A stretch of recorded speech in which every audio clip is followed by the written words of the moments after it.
El capitalismo está en crisis y la democracia, esa que tanto nos costó construir, parece que poco a poco se nos va yendo también de las manos. Muchos mexicanos están desencantados con el sistema económico y con el sistema político en el que nos toca vivir el día de hoy. Federico Garza Santos es un empresario regiomontano exitoso que también es presidente del Centro Eugenio Garza Sada, dedicado a la memoria de su abuelo y de muchos otros empresarios que dejaron un legado histórico importantísimo en nuestro país. Con él platicamos sobre el capitalismo social. ¿Será esta la solución a los dos problemas? Veamos.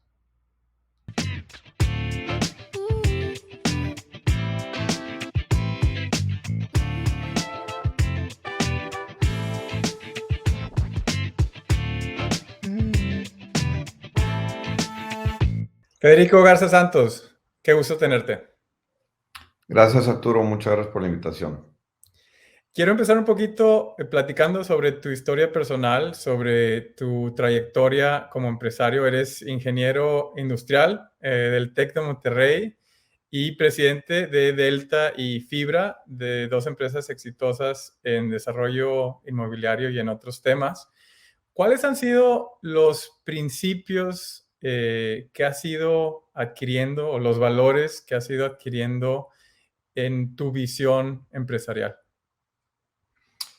Y bueno, pues una pregunta eh, interesante. Creo que todos tenemos eh, inquietudes importantes cuando empezamos el negocio, dudas sobre nuestra eh, capacidad de lograr nuestros sueños, ¿no? Y creo que a mí me pasó muy, pues muy padre. Inicié como ingeniero industrial participando primero en, en temas no inmobiliarios. Me tocaba manejar la producción de una planta de cerámica, y pues nunca me imaginé terminar en la parte inmobiliaria.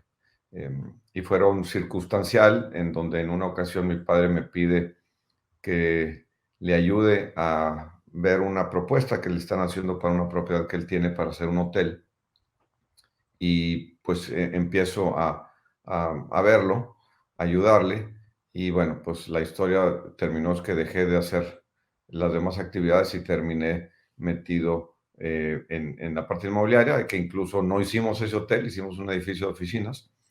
Pero lo bonito para mí es que entré a un mundo en el que para mí es muy, muy satisfactorio el ver cómo lo que haces se termina transformando en algo tangible que puedes ver, que te puedes sentir orgulloso, en algunos casos, en algunos no tanto, de lo que logras, ¿no? De lo que haces de la huella que dejas en el planeta, porque lo que construyes, pues es una especie de cicatriz que va a estar ahí por muchos cientos de años. Entonces, creo que es, yo lo veo así, lo entiendo así, como que es una responsabilidad que lo que hacemos como inmobiliarios, eh, eh, pues tenga una cicatriz positiva, vamos a decir, cuando menos para la humanidad. Y Federico, me gusta mucho en lo que he visto de tu visión como desarrollador, que piensas más allá de construir un edificio, un apartamento, una casa, sino has dicho, estamos creando comunidad y estás creando comunidad en armonía con la naturaleza. Cuéntanos un poquito sobre esa visión. Pues, ¿cómo salió? No estoy seguro, no estoy seguro cómo me fui entendiendo de esa manera. Creo que tiene que ver, obviamente, mi contacto con la naturaleza, que siempre me inculcaron mis padres. Y también, de alguna manera, siempre soy el sándwich en mi familia, ¿no? Soy el del medio y creo que eso te hace un poco sensible a las relaciones interpersonales y, y siempre me importó cómo se relacionan las personas el impacto positivo o negativo de cómo interactúas entre personas, ¿no? Eh, y de alguna manera cada vez lo fuimos teniendo más claro, ¿no? Hoy nuestro propósito como empresa, nuestro propósito mayor en Grupo Delta es mejorar comunidades. Y eso nos permite que nuestros desarrollos cumplan más que, pues tengo un departamento donde vivir, ¿no? Porque estamos convencidos que los espacios juegan un rol muy importante en el comportamiento de las personas, ¿no? O sea, cómo actúas tiene mucho que ver con los espacios en los que te encuentras. Eh, Me acuerdo como algunos ejemplos que platicaban, probablemente hablando de otras cosas de niño, ¿no? Pero te decían, si tú llegas a una casa y la casa se ve sucia, desaseada, y vienes con lodo, ni siquiera lo piensas, entras a la casa y te metes como vienes, ¿no? Pero si tú llegas a una casa, por más humilde que sea, y la ves limpiecita y las cosas ordenadas, y tú vienes con los zapatos enlodados, o sea, sin pensar te los quitas y entras descalzo, ¿no? Entonces es como que un pequeño ejemplo de cómo los espacios dicen muchas cosas silenciosamente, ¿no? Y en nuestro caso, eh, pues hemos venido haciendo experimentos que son de muy largo alcance, porque lo que empiezas a hacer, lo empiezas a poder demostrar muchos años después, pero hoy tenemos la fortuna de que, pues a lo mejor el sueño más importante que hicimos inmobiliario es todo el armado de Valle Poniente y particularmente lo que es Cordillera y Vía Cordillera. Y, y ahorita, a pesar de que pues va como a un 35% de su desarrollo, sí puedes darte cuenta de cómo se respira un ambiente distinto en donde la gente camina, en donde la gente socializa, y el comportamiento es muy distinto cuando tú ves a personas, cuando vas caminando en las calles, que probablemente no conoces, pero los has visto porque viven en el mismo barrio y entonces empieza a ser un tema de comunidad muy distinto, el ambiente, el trato, la manera en que te diriges a ellos. Si alguien tuviera algún problema vamos a decir que lo ves que se ve mal o que está triste o que a lo mejor está teniendo un tema de salud, te acercas, ¿no? Son comportamientos naturales, porque además evolucionamos como tribus en gentes, no sé, de 100, 150 personas, ¿no? Entonces, cuando de repente vivimos en estas grandes metrópolis, se despersonaliza todo y falta esa interacción y esa deshumanización, que creo que son los temas, pues, que tenemos de los grandes retos que tenemos ahorita como humanidad. Sabes que como economista, cuando estudié en el TEC, no pensaba mucho en el lugar como la unidad de análisis. Siempre piensas en las características de la familia, piensas en el nivel de ingresos, pero no piensas que, como dicen ahora, geografía es destino y que el impacto que tiene el crecer en un lugar contra otro, y esto lo han estudiado economistas como Rush Chetty en Estados Unidos, la misma característica familiar en dos lugares de la misma ciudad, y el desempeño de sus vidas es completamente diferente. Entonces, creo que esa visión de crear comunidad, de crear esa cohesión es muy valiosa. Has mencionado varias veces a tu familia y creo que platicando contigo es importante destacar el gran legado que ha dejado tu familia, en particular tu abuelo, don Eugenio Garzazada, en la cultura empresarial en México, en la creación de instituciones como el TEC de Monterrey, y yo creo que en la visión que tenía sobre el país. Cuéntanos un poquito de tu relación con ese legado familiar. Pues la verdad es que mi abuelo muere cuando yo tenía 9 años, si mal no recuerdo. Entonces, no puedo decir que tuve una estrecha relación con él. Entonces, como que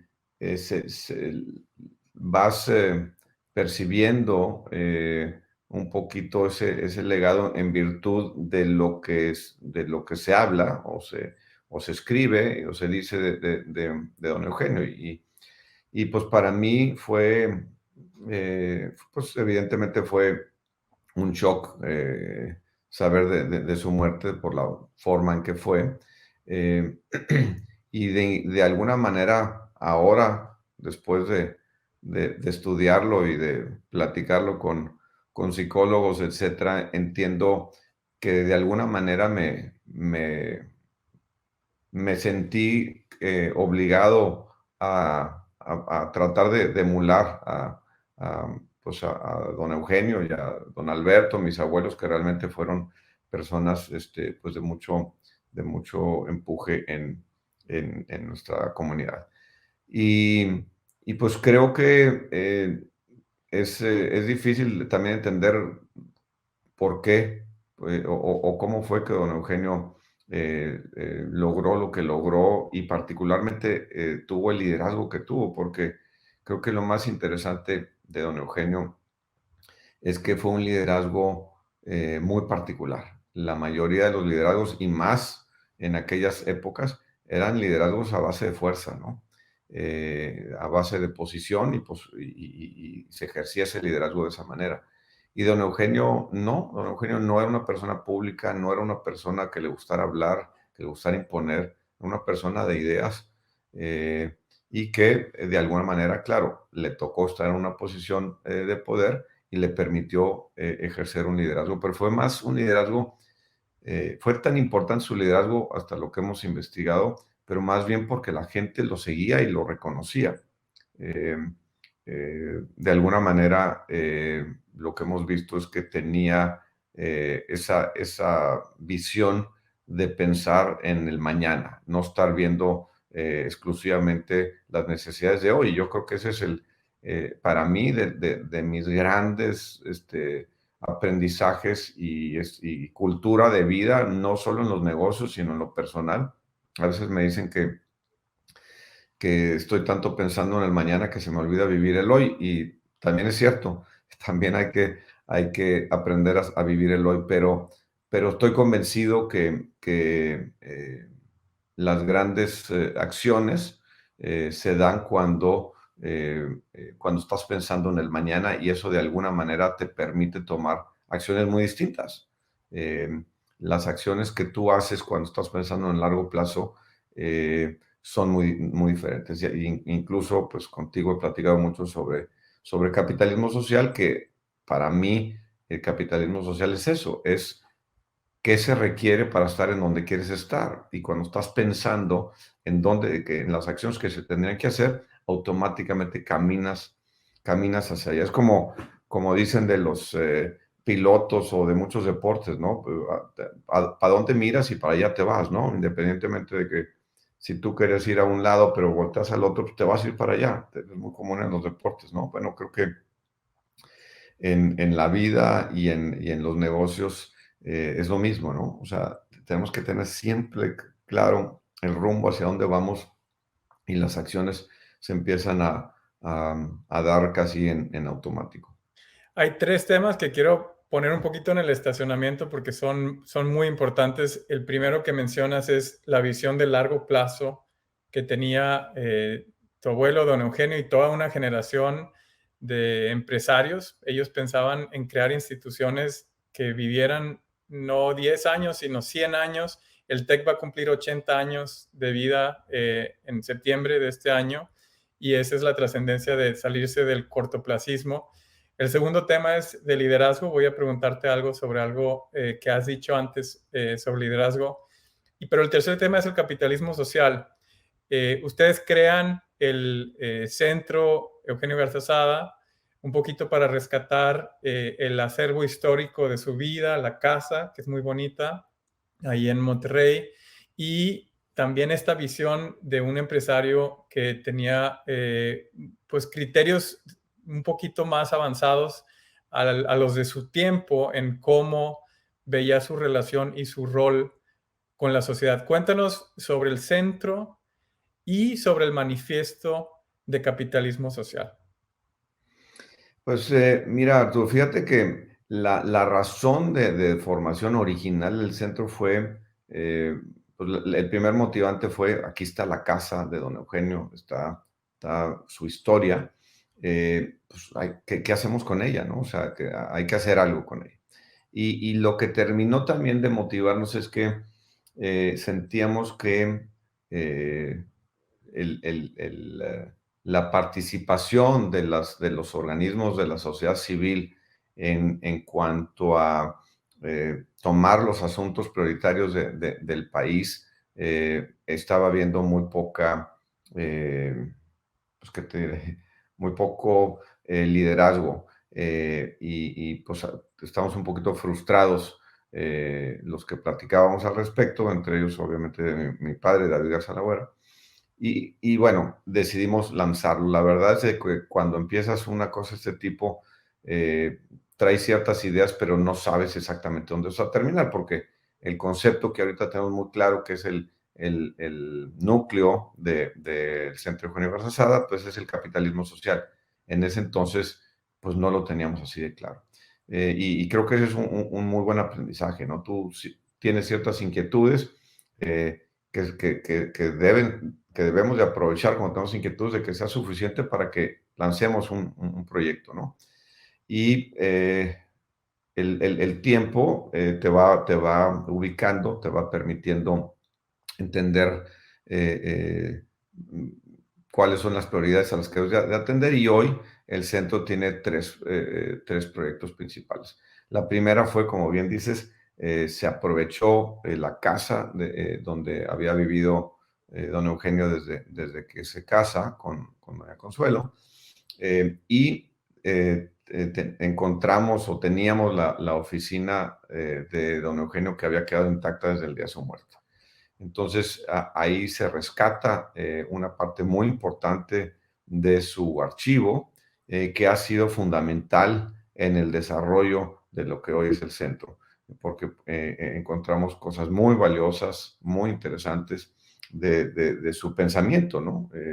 Desde lo crítico, la mente crítica que tenía, tiene discusiones de cartas que le mandaba a Isaac Asimov, en donde le decía que no estaba de acuerdo con sus teorías pues, científicas, ¿no? O sea, entonces realmente una persona que no se quedaba callado ni sentado, ¿no? Digo, la verdad que don Eugenio no tenía nada que estar hablando sobre ese tema, pero pues él opinaba como buen ingeniero y tenía sus teorías, y estaba ahí haciendo sus intervenciones.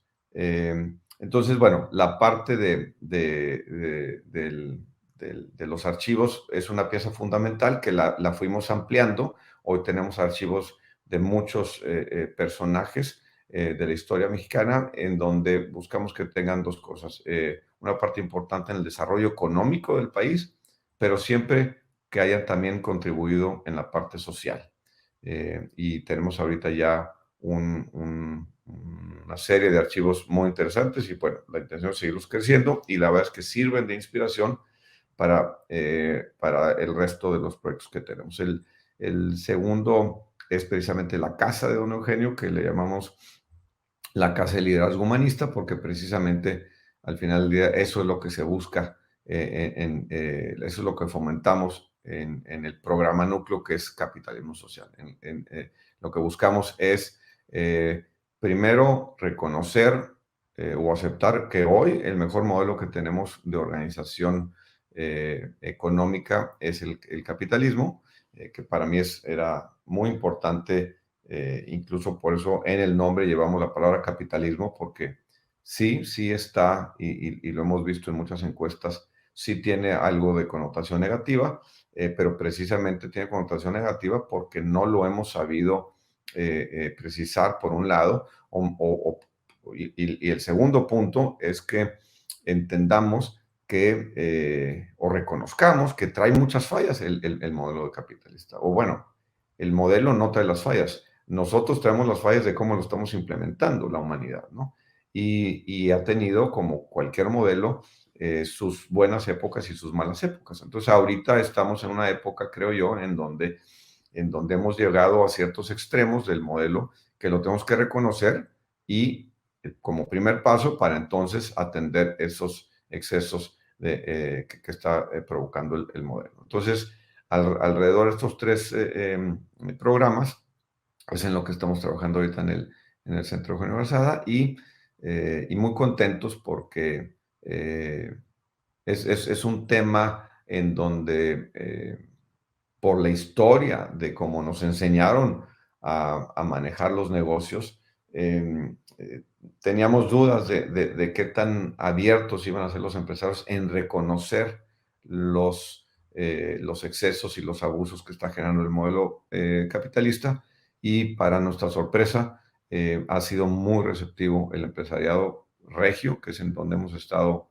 hasta ahorita participando principalmente y por cierto tenemos como parte de nuestro plan para este 2023 el salir de Monterrey a otras ciudades del país y seguir promoviendo este modelo de, de atención y de visión de largo plazo para una mejor sociedad. Y me gusta mucho, digo, los temas que han planteado en esa iniciativa de capitalismo social sobre no solo defender a la empresa como generador de empleo, sino también el exigirle a los empresarios que vayan más allá. Yo te veo a ti como un empresario consciente, un empresario social, porque además de lo que haces en tu empresa, estás involucrado en un montón de iniciativas sociales, en Pronatura, en Supera, en Cómo Vamos. ¿Qué consejo personal le darías a otros empresarios que a lo mejor no están tan sensibilizados en cómo empezar a involucrarse? Pues yo soy un verdadero convencido de que vivimos en las sociedades que permitimos y por lo tanto no soy tan fan ni tan creyente de que los gobiernos nos van a dar el rumbo de dónde debemos estar. Eso nos corresponde a la sociedad civil. Y entonces creo que es muy común que tengamos conversaciones de, de crítica sobre lo que pasa en nuestras comunidades, en nuestros estados o en nuestro país. Y bueno, pues son pláticas de café. Y me gusta mucho usar el ejemplo en donde escucho a la gente que dice, es que deberían. Y le digo, oye, espérame, esa palabra no existe. ¿Cómo que deberían? ¿Y dónde estás tú? Y lo hemos visto, o sea, las sociedades cuando cambian es cuando participan, es cuando aceptan su responsabilidad como sociedad y hacen que los cambios se den.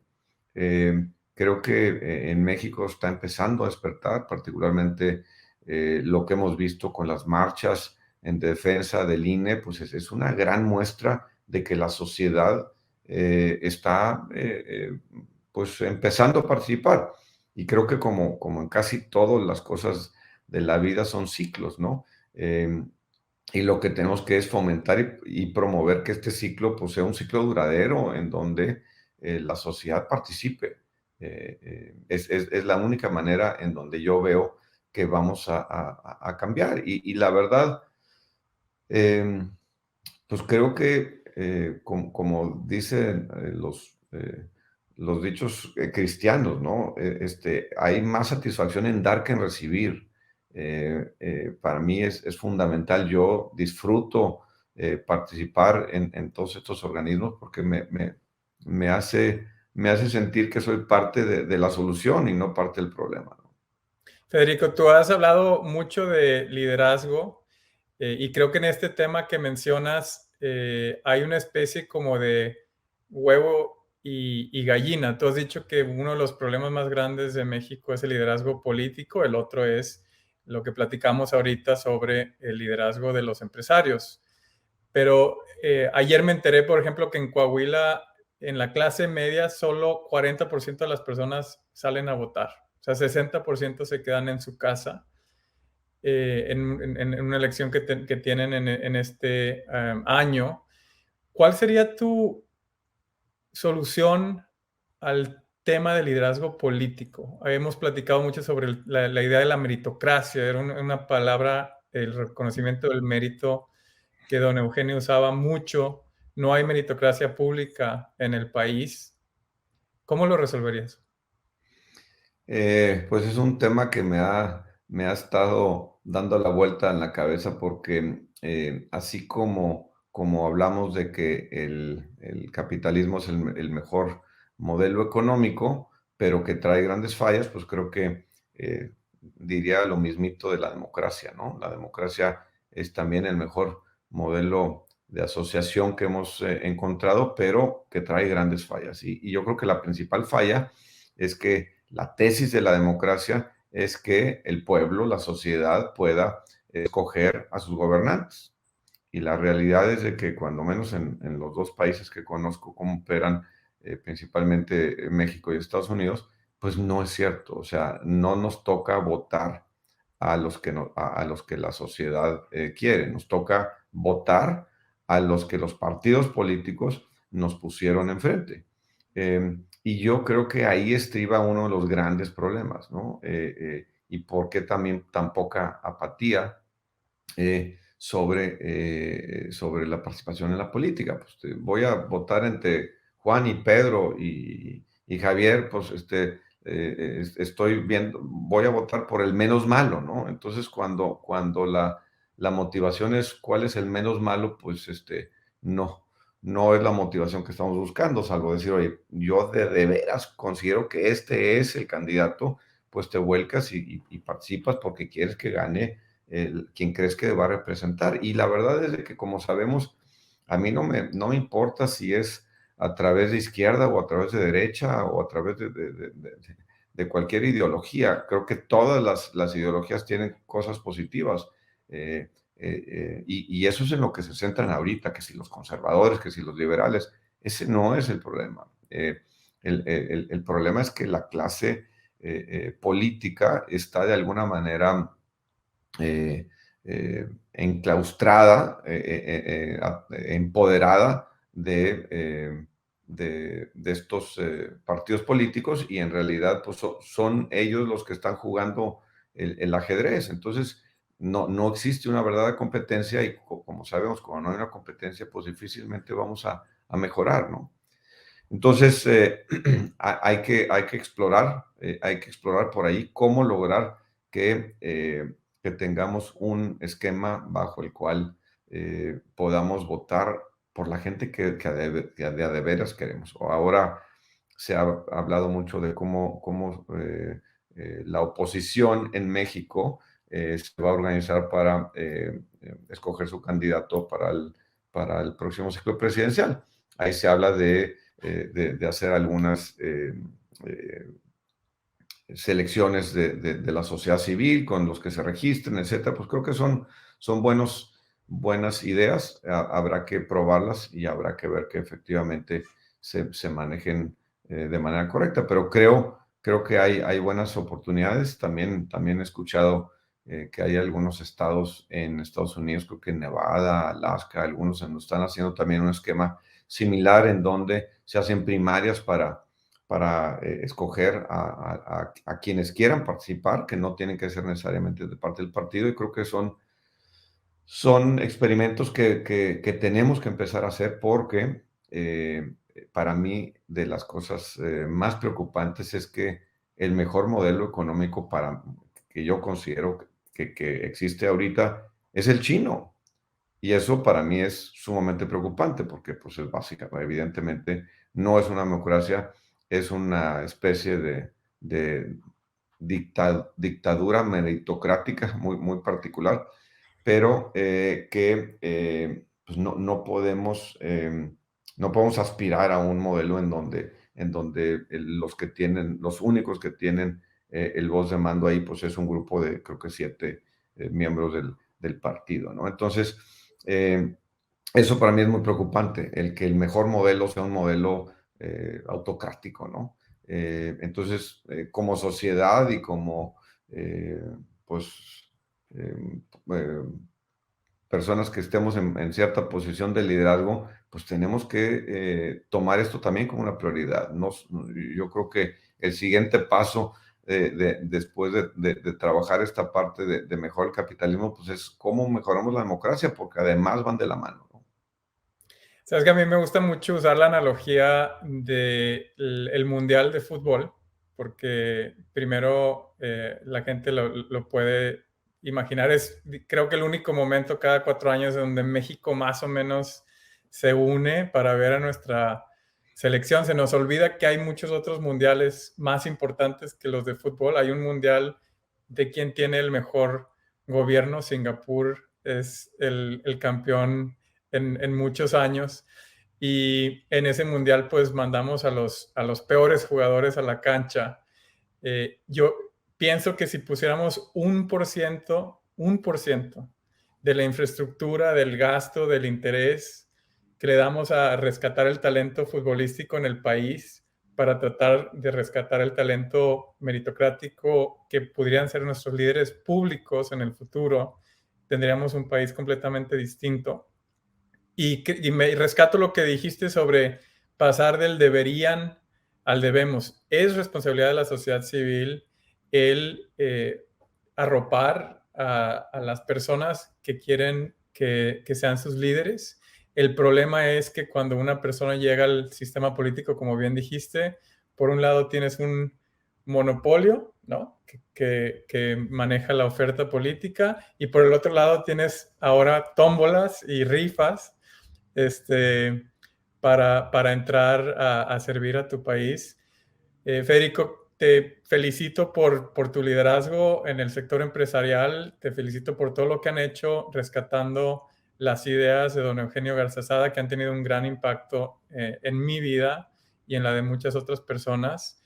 Y espero podamos seguir trabajando juntos y platicando de muchos de estos grandes retos que enfrenta nuestro país. Muchas gracias. Gracias a ti, Arturo, por la oportunidad de platicar contigo y con tu gente. Gracias.